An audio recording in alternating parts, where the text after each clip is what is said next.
আসসালামু আলাইকুম প্রিয় বন্ধুরা। কি বলবো, মনটা আমার অনেকটাই খারাপ, মন ভেঙে যাচ্ছে। আপনাদের আমি এমন একটি ভিডিও আপনাদের সামনে নিয়ে আসতেছি। ভিডিওটা যদিও একটু লং হবে, আপনারা দেখবেন এবং আপনাদের মন্তব্য করে যাবেন। এই যে সামনের দিক একটি ভেকু মেশিন আপনারা দেখতে পাচ্ছেন। এই যে ভেকু মেশিনটা দেখতে পাচ্ছেন, এটা এটা মূলত কিন্তু একটি স্থাপনা ভেঙে ফেলে দিচ্ছে। সেটা হচ্ছে এখানে একটা মিল ইন্ডাস্ট্রি ছিল, রাইস মিলের মতো। এই যে এরকম রাইস মিলের মতো একটি মিল ছিল, সেটাকে সংস্কার করে এরকমভাবে ভালোভাবে তৈরি করতে তারা কাজ শুরু করেছিল। আর সেখানে সেই কাজ করতে করতে হঠাৎই সে ব্যক্তি দেউলিয়া হওয়ার কারণে সেই মিলটা কিন্তু এখন ভাঙা হচ্ছে। সবচেয়ে হৃদয় বিদারক যেটা কাহিনী, কষ্টের কাহিনী যেটা, এখন যে স্থাপনাটা ভাঙা হচ্ছে, এটা কিন্তু আপনারা দেখতে পাচ্ছেন একটা মসজিদের অংশ। এখনও মেহরাবের অংশটা আছে, সেটা কিন্তু এখন ভাঙা হচ্ছে, ভেঙে ফেলা হচ্ছে।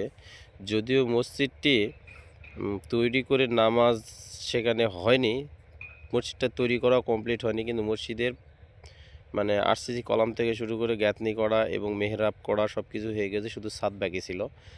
যদিও এখানে নামাজ হয়নি, ঠিক আছে, কিন্তু বিষয়টা জানি না মসজিদটা ভাঙাটা ঠিক হচ্ছে কি না।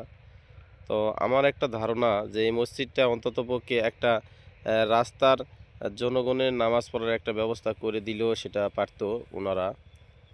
এটা কি ভাঙা ঠিক কি না আপনারা মন্তব্য করবেন। যদিও এখানে নামাজ হয়নি, আজান হয়নি, তারপরেও কিন্তু সেটা কিন্তু একটি মসজিদ হিসাবে কিন্তু তৈরি হচ্ছিল। এখন কি বলবো, আমি আসলে বেশি কিছু বলতে পারতেছি না, আজকে সাজিয়ে গুজিয়ে কথা বলতে পারতেছি না। কারণ একটাই যে একটা মসজিদ ঘর ভেঙে সেখানে ফাঁকা করার জিনিসটা যেন আমার কাছে কেমন লাগিচ্ছে। আপনারা আপনাদের মন্তব্যগুলো অবশ্যই কমেন্ট বক্সে করে যাবেন। আসলে জায়গাটা দেউলিয়া হওয়ার কারণে সব ভেঙে খান খান করা হচ্ছে।